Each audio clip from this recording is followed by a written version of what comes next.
Good morning, good afternoon, good evening, wherever you are. This is live from Bonn, organized by Climate Law and Governance Initiative. So without delay, let me hand over and also introduce the chairs of the session. Advocate Ayman Sherkowi, Director Hassan II International Center for Environmental Training, Deputy Chair of IUCN World Commission on Environmental Law, and CLGI Chair and Lead Counsel for Center for International Sustainable Development Law.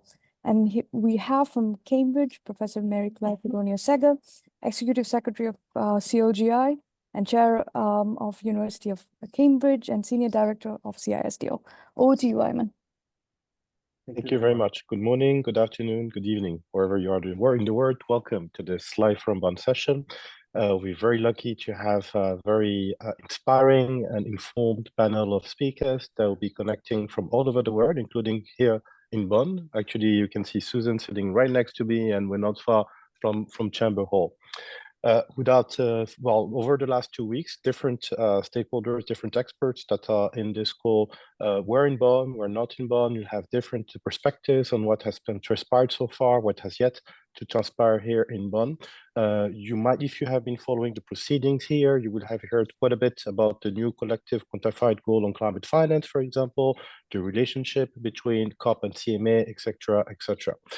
Without further ado, to dive a bit more deeply in the substance of what is being discussed here, what has been discussed the first week, what is currently being discussed, I'm happy to give the floor to my co-chair as we can get moving and introduce all our speakers for today's session. Thank you very much.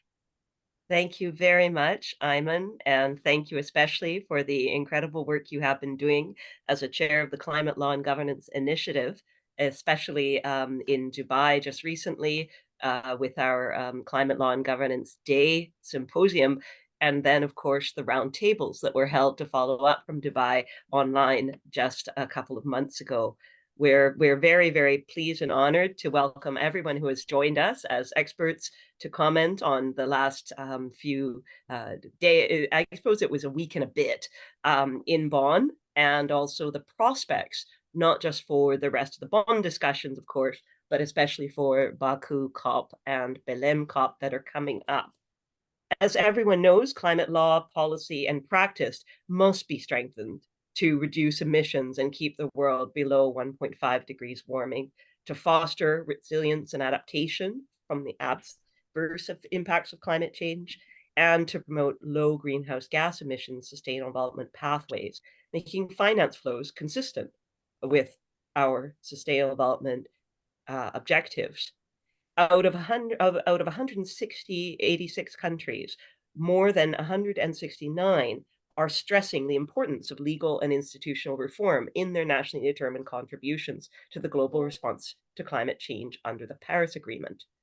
Over 60 countries also emphasize in their NDCs exponential increases in law and governance capacity and practice at all levels that are crucial for implementation and compliance. Climate finance in many forms, recognizing the key roles of both private and public law, also public policy and governance at all levels in accelerating ambition and converting ambition to obligation are also critical. So we've gathered here today after a week and a couple of days of intense discussions and negotiations. We have achieved several milestones, and we can still see a great deal more that needs to be done in Dubai. And we have just begun the meetings of the 60th subsidiary bodies in Bonn to try to get that work done. Today, you're going to hear a brief set of presentations on what has been achieved so far, if anything, for some of you. That will be the question mark. And what are the prospects for Baku? What is needed going forward toward the Baku COP and also, of course, toward Belém the following year? So I'm going to turn directly to our first speaker, who joins us kindly, having spent the first week in Bonn and now from France, the Honorable Paul Watkinson, who's a laureate of the Climate Law and Governance Initiative Global Leadership Award, and also has played a crucial role in nearly all aspects of the Paris Agreement over time. Paul, can you give us just a few of your personal observations on progress so far, and what could be expected for Baku and then Belém. Yes, good morning, or whatever time of day it is to everybody online. It is in Paris where I now am. So first, a disclaimer, I'm speaking in a purely personal capacity, and although I did spend last week in Bonn, I'm no longer live in Bonn, unlike many of you are this morning. So I'm speaking a little bit from a distance all the same. I mean, the subsidiary body sessions in June are always it's a workhorse, if you like, of the COP. It's a place where much of the detailed preparation of what's going to be done in Baku is at least started. Although since it's not a political meeting in the way the COP is, it's for negotiators. You haven't got ministers turning up. You haven't got very much press journalists, a few on the ground, and they tend to be very specialized. And it doesn't get the attention the COP gets. And it's only a few thousand people, unlike a COP, which nowadays is reaching extraordinary levels of participation. So it's a different nature. It's a more focused on the work. It's getting the different dialogues taken forward, the different work streams moving forward. And in some cases, it's starting to unpack what was decided in Dubai in the last COP. And of course, as parties move forward, they tend to cherry pick a little bit. They emphasize the issues they wanted most so as to put themselves in the best position for the negotiations coming up to Baku. And I think it's also the place where sometimes the ambiguities of previous decisions become evident. We knew them when we were negotiating them. Let's do a dialogue, but we'll leave it for someone else to decide what it's on. So all of these things come, to give an impression in the Bonn session. The parties tend to move apart from each other a little bit. So what I really hope we see here in this session is a number of issues being resolved, the smaller issues, if you like, but the more political issues which are on the table for Baku being lined up. At the heart of that is a discussion on a new quantified goal for finance, which is inevitably going to see a polarization of positions between those who want something very much focused on what's there for developing countries, public finance from developed countries, and those who will be looking to emphasize multiple sources of finance, private finance, overall investment, etc. That polarization of positions is almost inevitable at this sort of session. It won't be resolved in Bonn, but it needs to set that up. And it's important that some of those side conversations begin during this session, that people start working on how to land things in Baku in a few months' time. The Bonn session is run by the chairs of the subsidiary bodies, with the exception of that ad hoc work program on finance, which has its own structure in this session. But it's also the place where parties get to know the incoming presidency, which is present in force in this session, a chance to get to know the people who will be following each topic and to exchange on what they need and to get their views over. That sort of creating the conditions for working together is a very important part of the Bonn session. Three very specific points, and I'll wrap up my comments because you've got very many speakers to come. I think one thing that is important for this session is we make progress on a few issues that didn't deliver in Dubai. One of those is Article 6, and in particular on carbon markets at 6.2 and 6.4. I think there's that we weren't able to get results from that in the previous COP, and I think setting that up to have decisions taken in Baku is a very important piece. Some of that may be procedural. It's what extra work is done in the next few months. That's the sort of thing the subsidiary bodies can actually resolve. You can have drafts on the table that are taken forward and which are preparing the ground. One final point is it's a session where there's a discussion on the actual COP process itself. How do we improve it? How do we make things better under arrangements for intergovernmental meetings? It rarely produces dramatic results, and I suspect its outcomes will be a little bit, we'll carry on this conversation next time.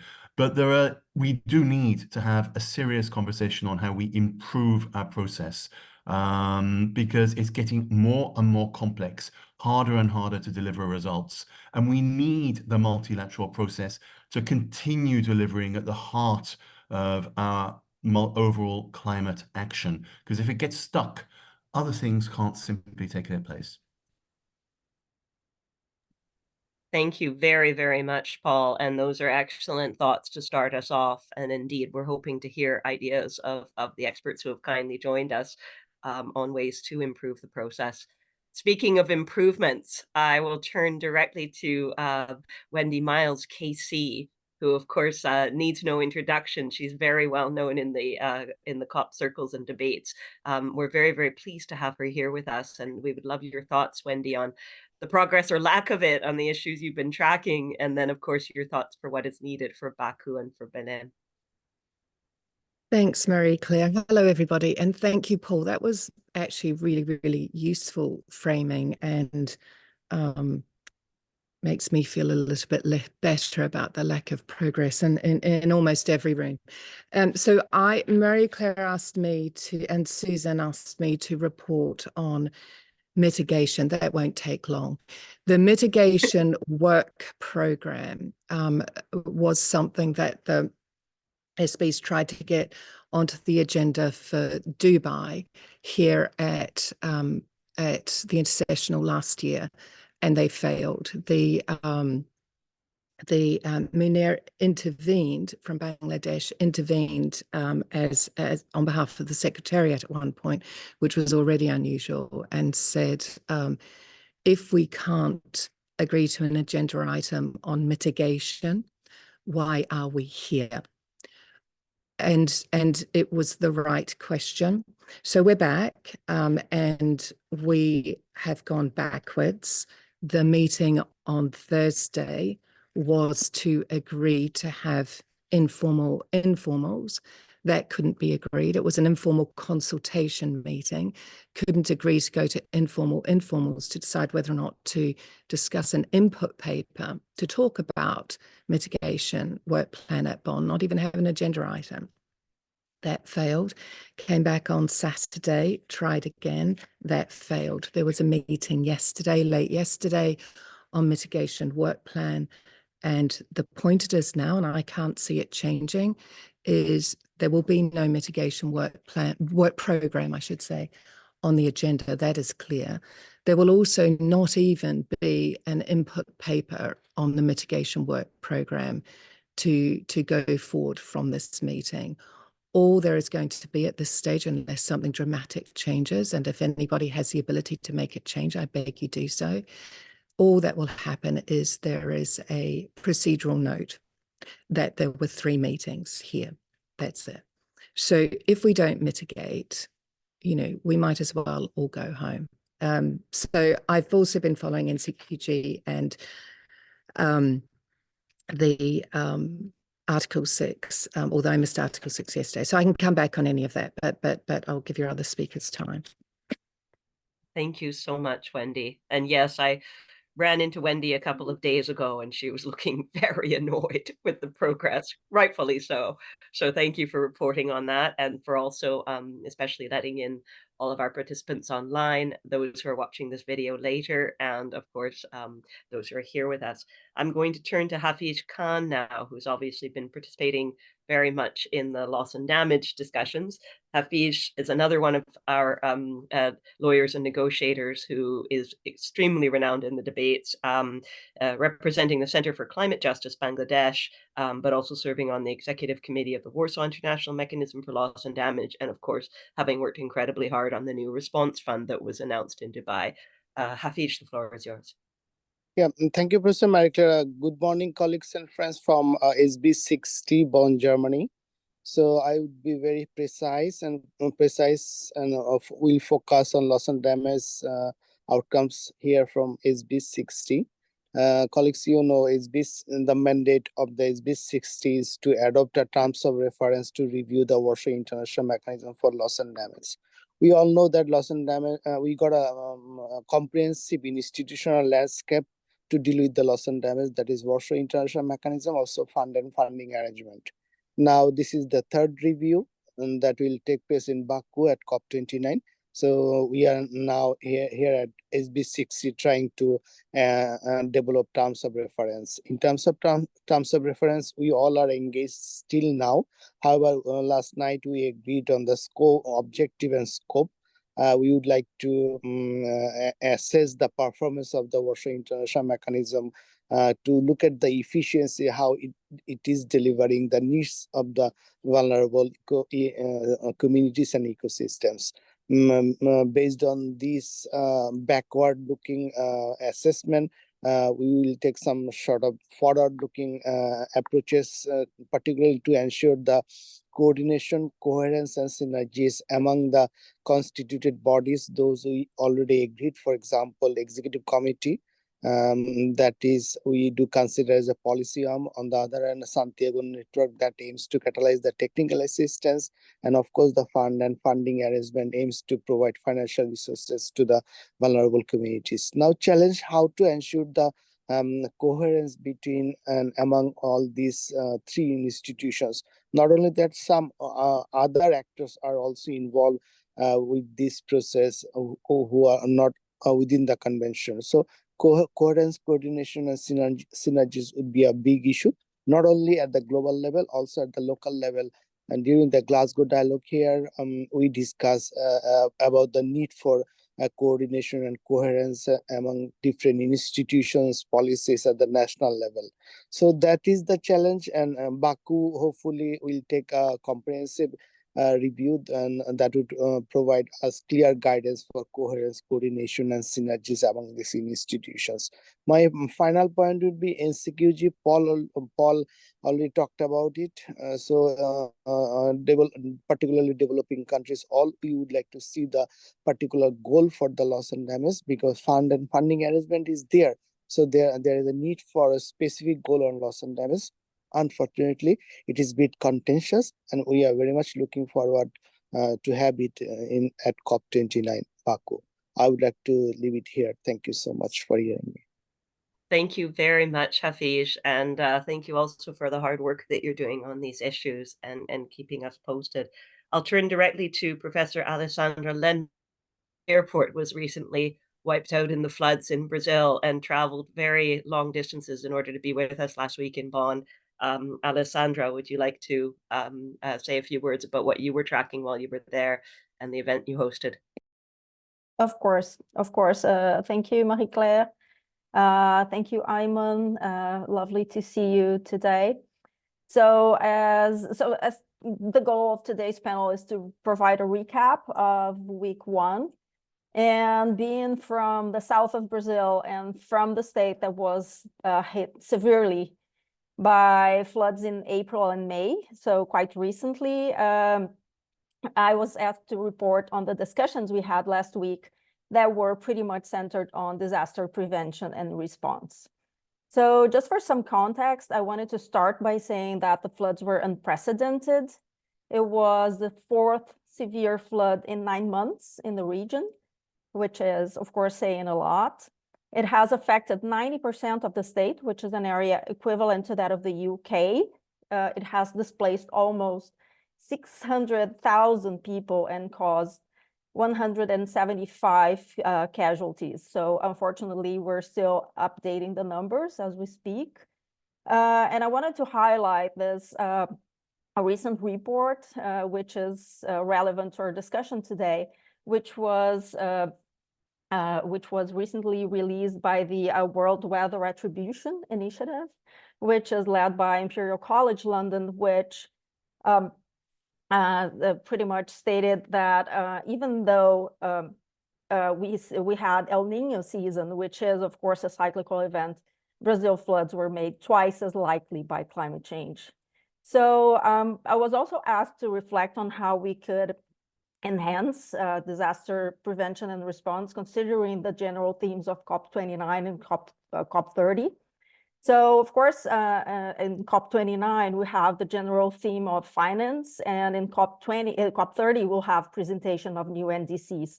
So what I would say, and this is something that we have discussed last week, what I would say needs to be done is, first, we do need to understand that we must deal with adaptation, and it can no longer be an afterthought. We must understand that NDCs need to be detailed and country-specific with regard to adaptation. We must, and this also goes directly to the central theme in Baku, we must consider sources of finance to close the adaptation gap, which is, so adaptation costs are projected to be up to 300 billion annually and 500 by 2030 and 500 billion annually by 2050. So current adaptation costs are very likely to exceed the required international public finance by 6 to 10 times if we do nothing.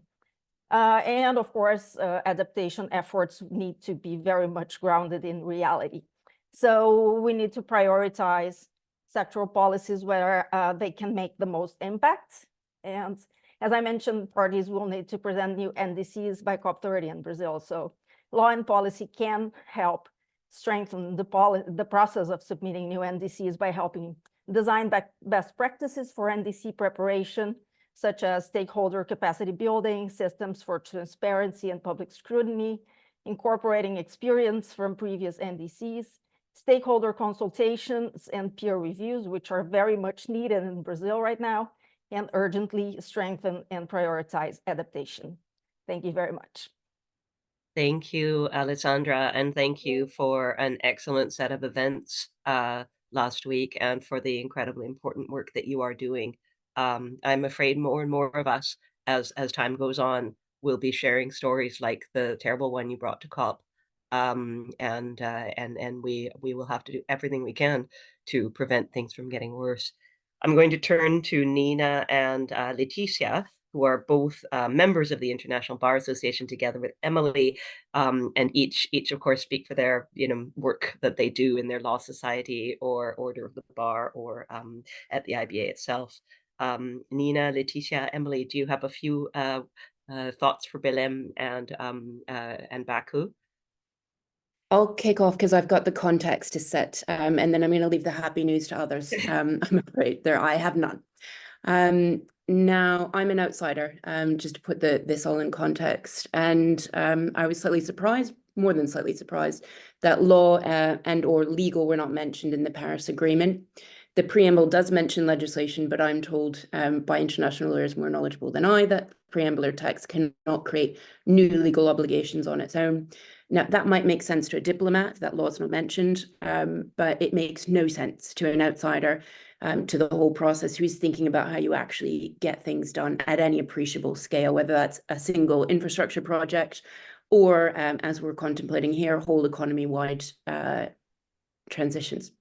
You need the law. And I checked the Montreal Protocol, which is used as a successful example, was almost immediately translated into domestic legislation, which appeared to have been complied with rather rapidly and then enforced where necessary. That is not the case here.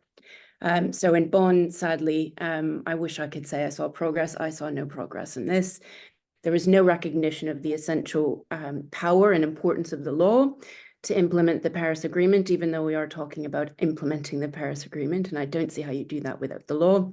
It was not mentioned in any of the rooms that I was in, and not even when we were discussing designing and implementing nationally determined contribution plans.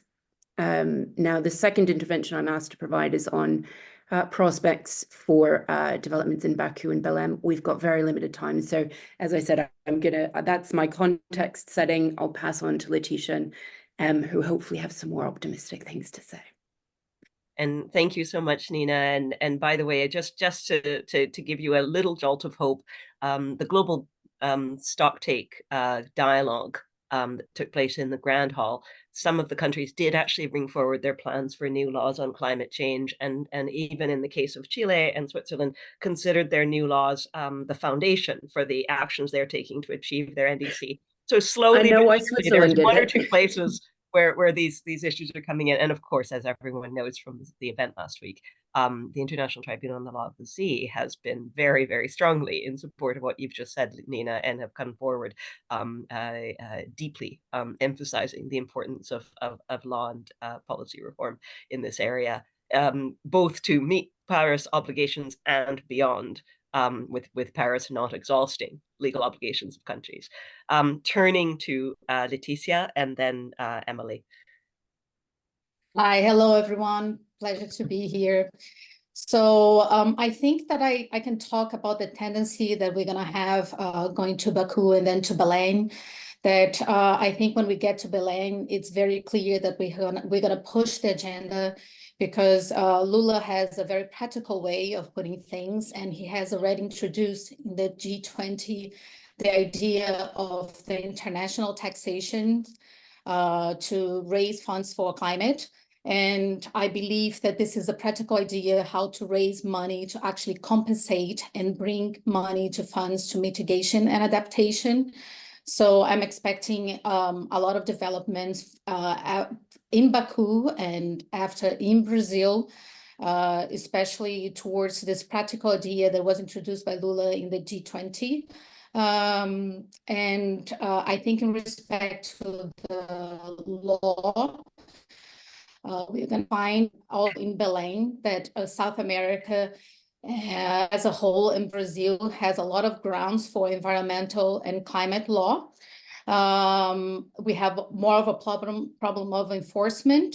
So there will be a lot of challenges, but also discussions that are going to take place. And I think we are working, not just me, but Nina, to bring more this part of the law and enforcements of the law to the Brazil agenda as well, going through Baku, but getting to reach Brazil with more efficiency to discuss how we can implement by private and public law the necessary speed to deliver the ambitions for adaptation and mitigation.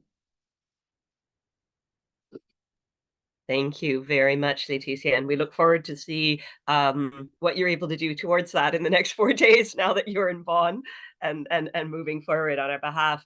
I'm going to turn directly to Emily. Good evening and good morning to everyone. It's a pleasure to be here. Thank you for having me.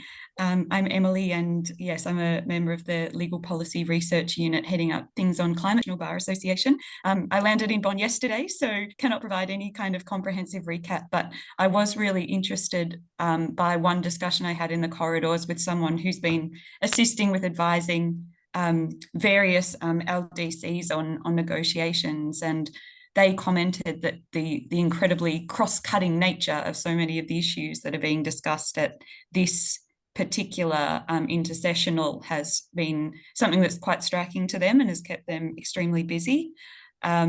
Just a quick update on the NCQG meetings that took place yesterday. It did seem that parties remain quite far apart on a number of the fundamental points on that, as we can all probably expect at this point. But I would say that I did attend the informal discussions that were led by the COP29 presidency on some of the priorities for Baku. And it was perhaps hopeful to see there that there was a lot of alignment on the types of issues that the COP29 presidency is really hoping to drive success on at COP29. And of course, they were wide-ranging from supporting ambition, fair, ambitious NCQG, fully function Article 6, and things like that. So plenty there, but I, of course, won't go into detail in the time. As was alluded to by Leticia and Nina and Marie-Claire, we will be convening a side event tomorrow morning that really focuses on the role of law associations and bar associations in NDC implementation and in furthering climate ambition under the Paris Agreement, because obviously they're so fundamental to actually getting that work done on the ground. And so we're really just looking forward to that discussion. And it was just great to have some interactions yesterday in the corridors with those who were very interested in attending and see the importance of the role of law. So I'll leave it there in the interest of time. Thank you so much to Emily, Leticia, and Nina for their comprehensive report and also their plans going forward for Baku and Belém. We look forward to collaborating with you. I'm going to turn now to, of course, the true leaders in this entire process, the youth negotiators, who are also probably among us the best informed. And I would like to ask if perhaps Marie-Claire and Vina would be kind enough to give us a few thoughts on what they think the progress has been this week so far, and last week, obviously, and then plans for Baku and Berlin. Thank you so much, Marie-Claire. And yes, so Vina and myself, we are the co-founders of the Youth Negotiators Academy. We are training young people. Some of them have some legal background, some less, on the negotiations and bring some new fresh air. But Vina will talk maybe a little bit more about this afterwards. So what I can do, because a lot has been already said, so I can maybe try to fill the gaps of what we haven't yet kind of covered. So maybe we actually quickly start with the global stocktake dialogues, which have happened throughout last week. There were lots of conversations, and actually, to my strong disappointment, a lot of statements are not really a dialogue. And it happens quite often, but I thought that with the momentum around the global stocktake and the update of the NDC, this could have been changed. So I think it's really important that we're trying to work towards more cohesion, instead of just kind of like everyone just having statements. So it was quite frustrating there. Maybe also we haven't yet really captured on the energy related matters, because this was a big topic at COP28. Again, every article was only about fossil fuel phase out or not, on energy efficiency. So while we have been agreeing at the COP on actually found quite strong language in the polarized multilateral world. So the governments agreed to triple renewable energy, to double energy efficiency, and also to transition away, which is the new language, from fossil fuels. I think that we really need to put up the pressure, and hopefully also like some legal backing from this side, that we can really move ahead. Like we had like 140 countries who have been calling for a phase out, yet we are miles away from actually really bringing this to a text. I also think now when we have the NDC review cycle, it's really important that this actually goes into the NDC with this on the national level, because otherwise, again, we have fancy international agreements, but no real action. And I think there again, it's very important that some of the developed countries are really leading on this fast and also a fair phase out, which then ties into the just transition one. Maybe just to wrap up quickly, also on gender, women and gender, maybe a topic also of importance here. We had a series of dialogues the first week, which I think collectively brought forward the topic of the importance of it. Nevertheless, I think we really need to speed up the work program on gender, as well as its action plan, that we can move. Thank you very, very much. I'm going to turn directly to Vina. Thank you. Since we were called Futures and Marie-Claire didn't get... Marie-Claire, you've lost audio, but we were asking Vina to jump in. Go ahead. Sketchy, but just wanted to come up on gender. Yes, so just kind of wrapping up on gender. I'm sorry, this is the Bonn internet here, the German one. Yes. So yeah, I just kind of really focusing more on the gender action plan to deliver progress there. I think this could be kind of a sweet spot as well as their ongoing action for climate empowerment dialogues. I think also a good point when we really talk about education, capacity building, international collaboration, and so on. I will leave out the agriculture point, but maybe Vina, you can talk a little bit more on how we're actually bringing in young people to this space and how we support them. Wonderful. Thank you. And I think you made a beautiful segue to capacity building and international collaboration. That's predominantly what we're trying to do. And I saw that Marie-Claire and the rest of the team, Marie-Claire Kodoni-Segar, you and the rest of the team had put our names and put futures. So I really wanted to connect a bit of what we do in the sense of the young generation, younger negotiators, and how we're doing, getting them into the process itself. So as Marie-Claire started telling you all at the start that we are the co-founders of the Youth Negotiators Academy. At the Academy, we are predominantly trying to redress the systemic inequality that exists when you look at these spaces, especially the decision-making spaces of the multilateral negotiations. So you hardly see the younger generation at the decision-making table. You hardly see them with the negotiation mandate. And so we wanted to really change that so that we're able to build more equity into the process. We have more diversity of decision makers. Probably that's going to bring that energy and innovation that we need.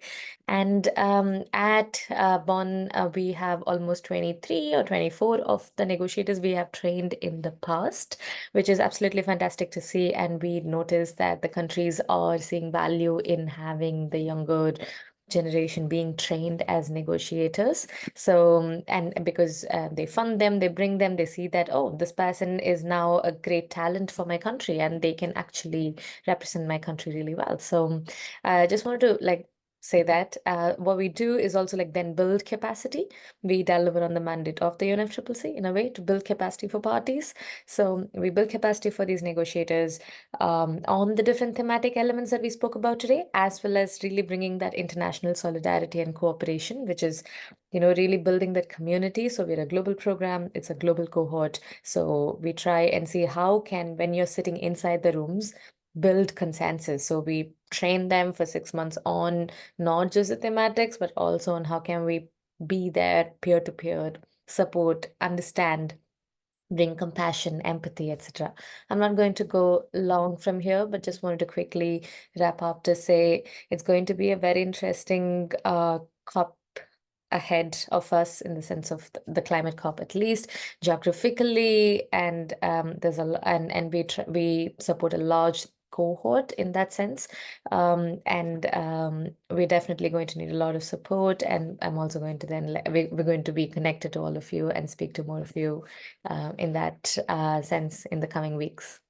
Well, thank you for your invaluable collective contribution to the negotiations and indeed to making them more meaningful and more accountable on all levels.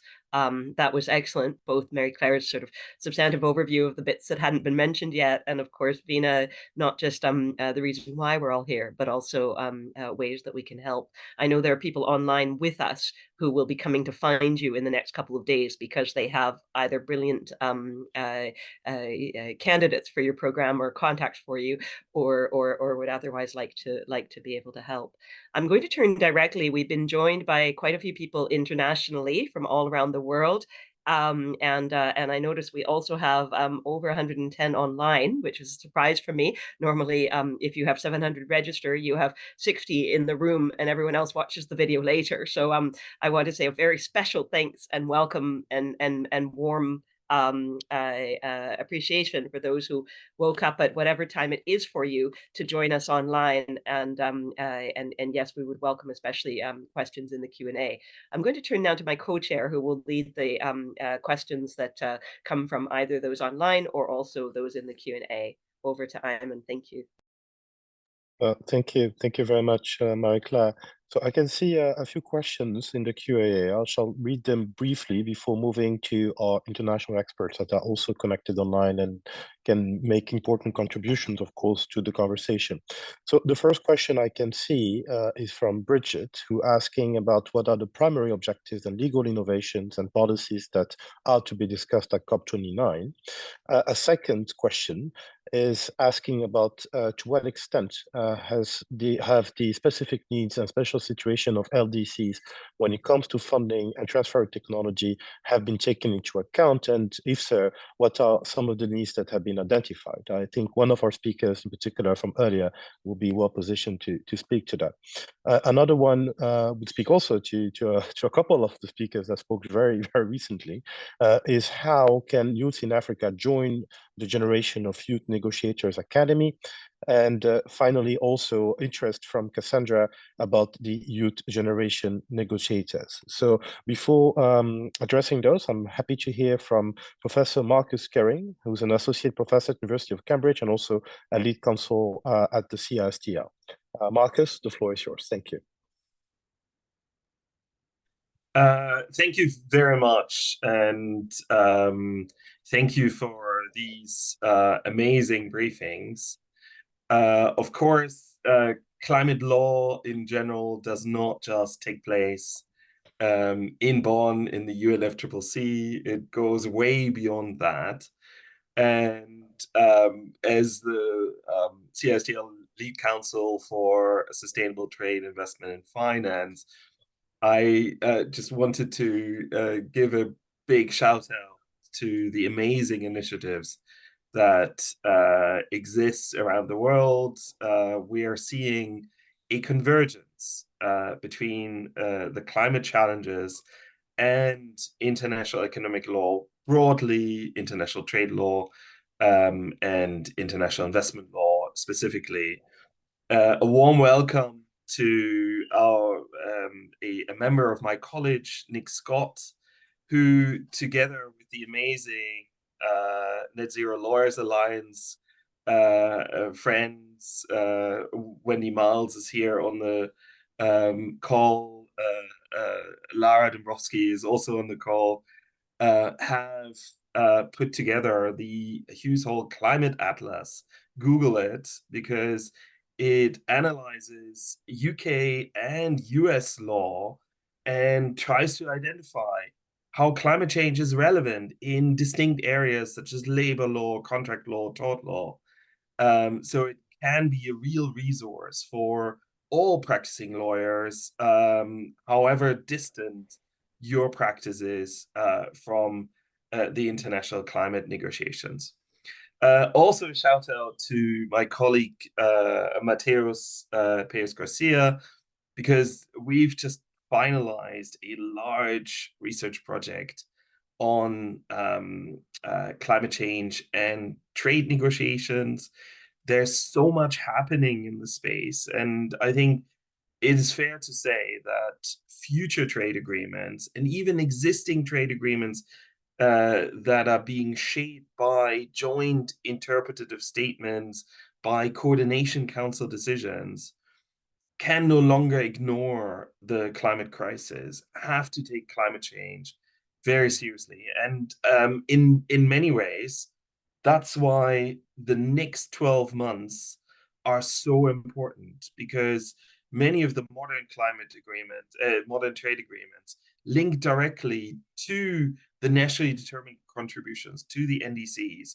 So the updated NDCs are a crucial process. And keep in mind, there are some legal rules as to how to update your NDC and how to demonstrate the highest possible ambitions in your very own NDC. So we're looking forward to that process and a more integrated view. Thank you very much.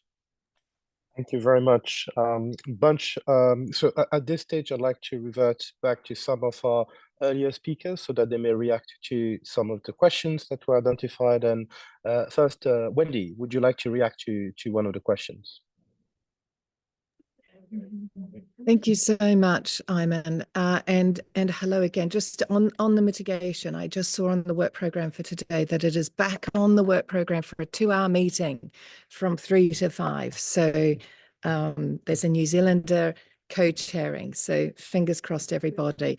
To the first question on the primary objectives and legal obligations and legal policies to be discussed at COP29. I just want to underscore what Marcus just said, because it's everything and it's really important. The role of law in the implementation of the Paris Agreement does not happen in the COP, and it does not happen, thank you, and it does not happen in this intercessional. It happens outside under municipal law and domestic frameworks when countries implement that bottom-up architecture of the Paris Agreement in accordance with their NDCs in their own countries. And the law, there are important drafting legal elements. We're seeing a bit of that coming into the Article 6 discussions, where new Article 6 has been rolling around for so many years now. There's lots of texts that contradict one another, and that needs a legislative drafters analysis. So we have a team of people within the UNFCCC Secretariat who do that. But outside of that, the role for me, for lawyers here, is to understand what's going on, take in what's going on, and then implement in the legal framework outside of here. Don't put too much on the shoulders of this process. It alone doesn't save the world.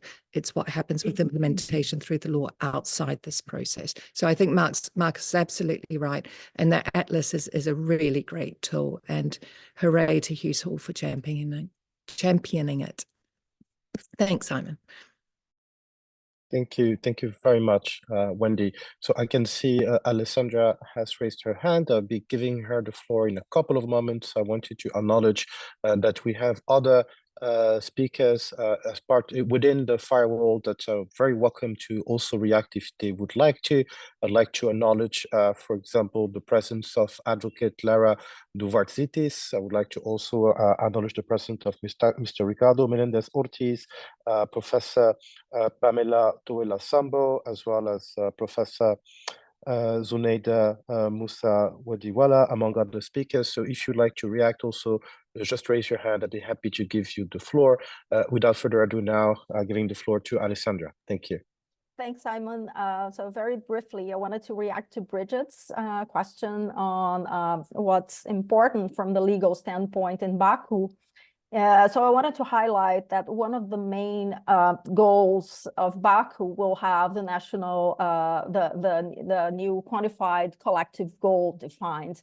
And I think as legal professionals, we must try and devise strategies for one point of when we discuss climate finance, which sometimes is conflated with the NCQG and Article 9, which is the fact that we need financial flows in general, economy-wide, to be aligned to the goals of the Paris Agreement, which is the goal stated in Article 2.1c of the Paris Agreement. So I think as legal professionals, we need to devise ways, first, that the two goals are not conflated, and second, that we devise legal strategies to help that the alignment of financial flows happen in the right direction. So I think that's a main goal for Baku. Thank you. An important goal indeed. Thank you very much. We have a few additional questions that came up. We'll have another 5 minutes or so before we need to close. I'll read them very briefly. We still have the question from the LDC perspective. I was hoping that Hafiz was still online, but I'm not sure he is. If anybody would like to react to that one, we also have an invitation to revisit the Universal Declaration of Human Rights from Kazi. Daryl is wondering how we could potentially have energy and telecommunication prices reflect adherence into Article 6 of the Paris Agreement. Iskandri, and I think that's a concrete question, wants to connect the Bar Association of Sierra Leone to the International Bar Association when it comes specifically to climate change. So I think that's a positive invitation right there. Also a question from David, who's asking about the discussion when it comes to climate change and state legal obligations in international regional human rights forums, and to what extent those conversations are connected to what is taking place on the road to COP, and how would it be worth exploring that further and making connections. Daryl is asking about nuclear fusion capacity and and fossil fuel phase out, and issues regarding peace and security as they connect to climate change. And the role, I have a final question about the role that law may or may not play when it comes to preserving climate and national development. So having read out those questions, I'm having a look if I see any hand raised among the panelists, if anybody would like to come in and contribute some reflections to address those issues that were raised by our participants. I see, oh, sorry, I see one panelist has their hand raised, but I'm not quite sure. So it says Mumita, but I'm not quite sure if you could introduce yourself and go ahead, please, because I'm not quite sure if, yeah, please, Mumita, go ahead. Thank you. Thank you so much. I'm Mumita, I'm from Bangladesh. I'm advocate Supreme Court of Bangladesh and working with Center for Climate Justice Bangladesh. So I just want to address one of the questions that we need to revisit the United Nations Declaration on Human Rights. So I think not only revisit, we need to find out some way to implement this document legally. There is no legal implementation format for this. And not only ICCPR, I think we need to find some way to implement ICCPR also from legal perspective.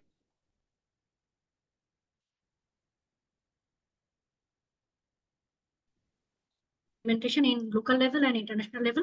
So actually I can elaborate it, but due to time constraint, I like to stop here. Thank you. Thank you very much, Advocate Mumita Dasgupta, for your important contribution. And I think we lost you, actually. We're having some internet issues, but thank you very much for taking that on. And I'm checking again if there are further... Oh, I see Lara. Please go ahead, Lara. Hi, everyone. Hello from London. Sorry that I can't be with you, but I see some familiar faces who I love and miss dearly. Stay hydrated, everyone. Look after yourselves. Quick comment and query in relation to, I see there was a question as well around recent developments in international law, and particularly the Klima Signorin case. On the 5th of June, the Swiss Senate voted to reject the ruling. It's going to another vote in the House in a few weeks. And of course, delegates do not represent their Senate. But I was wondering whether there has been more conversation around that tension between what lawyers are doing outside the UNFCCC process to clarify obligations of states and how that then feeds back in. And I know that there's been some comments, it's not explicit, but has that been coming up in negotiations? Are there negotiators here who can speak to that? I think it'd be really useful for us lawyers to know how these mechanisms are being utilized outside and whether they are having any infiltration inwards. Thanks. Thank you. Thank you very much, Lara. I see Mr. Ricardo Melendez Ortiz has his hand raised. Please, the floor is yours. Thank you. Thank you very much, Eamon, and congratulations to everybody for having these calls. I think that this is very helpful for the work that all of us and each of us is doing on these issues. But also it's great to see you, to have the opportunity to see you all. I wanted to just, I think it would be remiss if we don't mention the question of, obviously, of finance that is in everybody's mind as we move probably in this last part of the SABSTA and then the last part of the year. And so I wanted to ask perhaps Volunteer Paul, with his excuses for me putting him on that, or someone else who's been following very closely the question of the new collective quantified goal and on climate finance. Can we expect any progress here? Are we?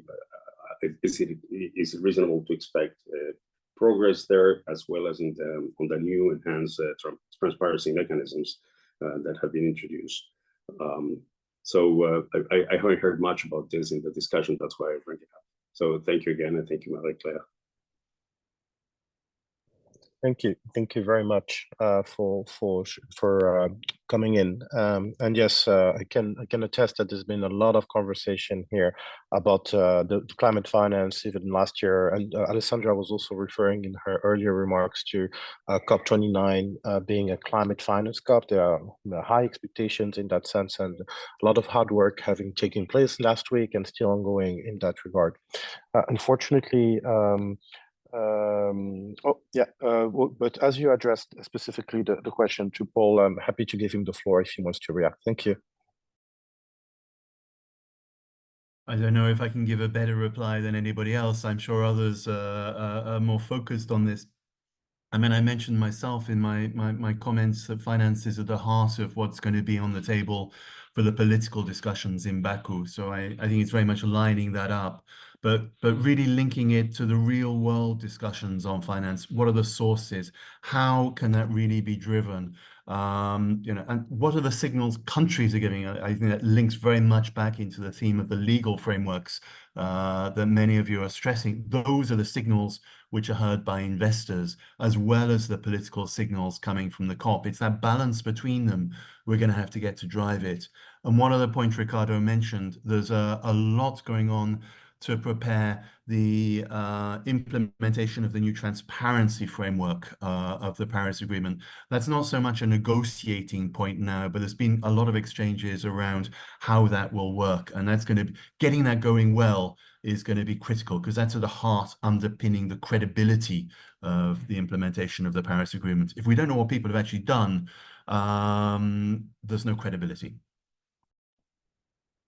Thank you very much. And credibility is at the heart of a lot of what we need to achieve, and a key enabler to us achieving ambition and action for climate. Thank you very much. We need to move to closing our session at this stage. I'd like to invite our panelists, if they would like to react in writing to some of the questions that are still open or that were addressed. They were raised by some of our discussants, if they so choose. Thank you very much. So in closing, I wanted to refer to a couple of excerpts from a speech from last week from the Secretary General of the United Nations, who indicated, quote, "No country can solve the climate crisis in isolation. This is an all-in moment.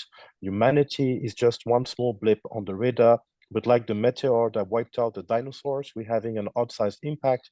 In the case of climate, we are not the dinosaurs, we are the meteor. We are not only in danger, we are the danger, but we are also the solution." End of quote. And I also would like to, as we look forward to COP29, indicate that Climate Law and Governance Day will be taking place, of course, in 2024. And 4 teams have been identified in that regard. Each will be led by a CLGI chair, and they were informed, of course, by the conversation that have taken place last week, that are still ongoing, and the priorities that were identified by the incoming COP29 presidency. The first team is operationalizing the Paris Agreement international law. The second team is on scaling up high ambition implementation through law and governance. The third team is on advancing climate resilience and justice. And the fourth team is on net zero legal frameworks to enable climate neutral investment and finance. Without further ado, I now would like to revert back to my dear co-chair, Marie-Claire Cordoni-Saga. The floor is yours, Marie-Claire. Thank you. Thank you very much, Ayman, and thank you especially for ably chairing. I would like to especially thank the experts who have shared their views with us, and those who have joined us to ask questions, raise comments, add additional ideas. I think we can all underscore the importance of implementation in this moment, and the work that each of you, as Paul said, and Wendy, Marcus, everyone has emphasized, each of you do as you return to your countries and your regions, and indeed the global processes of which you are part. The a recent decision by the International Tribunal on the Law of the Sea, and I've spent most of the last couple of weeks on calls with the different judges involved in that unanimous decision in preparation for an event in July. The recent decision was very clear that not only is climate change an existential threat, it's also a threat to human rights. And our commitments in the Paris Agreement does not vitiate the much further work that needs to be done, not just in other international regimes, but also in our countries. This roundtable has been an opportunity for all of us to share with each other what we know, to pool our knowledge, and also to pool our inspiration and our energy moving forward. I'd like to especially invite all of you to already start speaking with each other to put together excellent sessions for Climate Law and Governance Day as partners. The call is now being opened this week after the consultations in Bonn and after this Live from Bonn session. And we are very much looking forward to being able to bring you under those themes, some incredible panels and sessions that each of your organizations will be proposing. We will be holding Climate Law and Governance Day in Baku entirely online, with likely the 15th of November as our date, which is back to the Friday of the first week of COP, with the COP starting on the Monday. And we very much look forward to seeing your applications. I would also like to warmly invite you to nominate Global Leadership Award laureates for the upcoming Climate Law and Governance Global Leadership Award in Baku, especially those who hold one already. You have a special obligation to nominate others. And I'd also like to, of course, ask that all professors online encourage their students to apply for the Global Essay Competition and send us their papers. All of your organizations are, of course, continually welcome as co-host sponsors and partners of sessions and of the day itself. And we would also be, of course, honored to have you as instructors in the legal specialization course that takes place often hybrid or in person on the Sunday, the day of break of Baku. So with that, I will thank everyone. I will warmly invite you to the upcoming 29th of July Global Online Symposium, which focuses this year on the natural world, the SDGs and the law, and we'll be featuring a panel co-chaired by Ayman Cherkaoui, who you know is incredibly capable in these areas and knowledgeable as well, on human rights and climate change interlinkages. And we'll feature, of course, judges from the International Tribunal on the Law of the Sea, as well as the chair of the IUCN World Commission on Environmental Law, Professor Christina Voigt, as our Gontier lecturers this year. So we're incredibly honored and proud to have Judge Kathy Ann Brown from the ITLOS and also Professor Christina Voigt as our Gontier lecturers. And we really hope that you will be with us at that way station, at that milestone online, the Global Symposium. And then, of course, under the call, applying to join us for Climate Law and Governance Day 2024 in Baku, likely the 15th of November.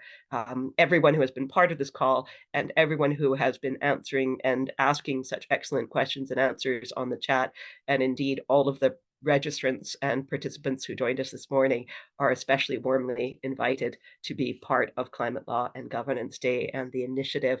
I'll turn back to Ayman because there's one other small point that we'd like to make. We promised to embarrass him publicly. It is his 40th birthday. Happy birthday, Ayman. Everyone is applauding you online. It's terrible to be part of an international community like that, isn't it, Ayman? We deeply appreciate everything you do to help solve these problems. Thank you, Ayman, and warmest of birthdays. I hope you have a wonderful, wonderful day. Everyone in Bonn, make sure you find Ayman and embarrass him by wishing him a happy 40th. Thank you very much. A good opportunity to find me will be a side event at 2:45, room Bonn. If you're interested, you'll find me and you can embarrass me again. Thank you very much for your very kind wishes. Thank you, everyone. Thank you.